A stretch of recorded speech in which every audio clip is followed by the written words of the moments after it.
Hello my dear competitive aspirants, నేను మీ Babita Santosh, faculty of economy.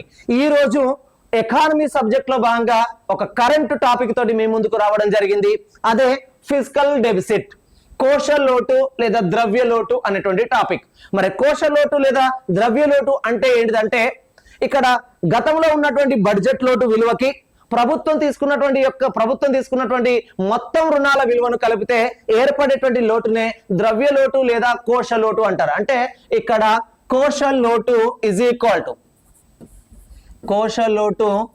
Equal to ఏమనుకోవచ్చునంటే budget లోటు plus మొత్తం రుణాల విలువ. షార్ట్ కట్ లో మాట్లాడితే మొత్తం రుణాల విలువను మనం ఏ విధంగా చెప్పుకోవచ్చు అంటే కోశ లోటుగా చెప్పుకోవచ్చు. మరి ఈ కోశ లోటు విలువ 2025-26 ఇక్కడ సవరించినటువంటి అంచనాల ప్రకారం, రివైజ్డ్ ఎస్టిమేషన్ ప్రకారం దేశ జీడిపిలో ఏ విధంగా ఉందంటే, దేశ జీడిపిలో ఎంత శాతంగా ఉంది కోశ లోటు విలువ 2025-26లో అంటే 4.4% ఉంది.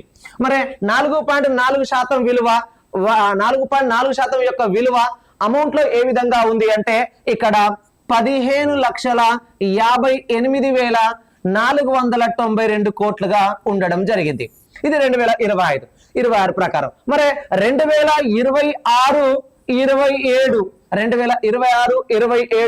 అడ్వాన్స్డ్ ఎస్టిమేషన్ ప్రకారం ముందస్తు అంచనాల ప్రకారం ఇక్కడ దేశ జీడిపిలో కోశలోటు యొక్క విలువ ఏ విధంగా ఉండవచ్చునని అంచనా వేయడం జరిగిందంటే 4.3% ఉండవచ్చునని అంచనా వేయడం జరిగింది. దీని యొక్క విలువ దేశ జీడిపిలో ఎంతగా ఉంటుందని పేర్కొనడం జరిగింది అంటే 16,95,768 కోట్లుగా ఉంటుందని అంచనా వేయడం జరిగింది. Please subscribe my channel. Thank you for watching.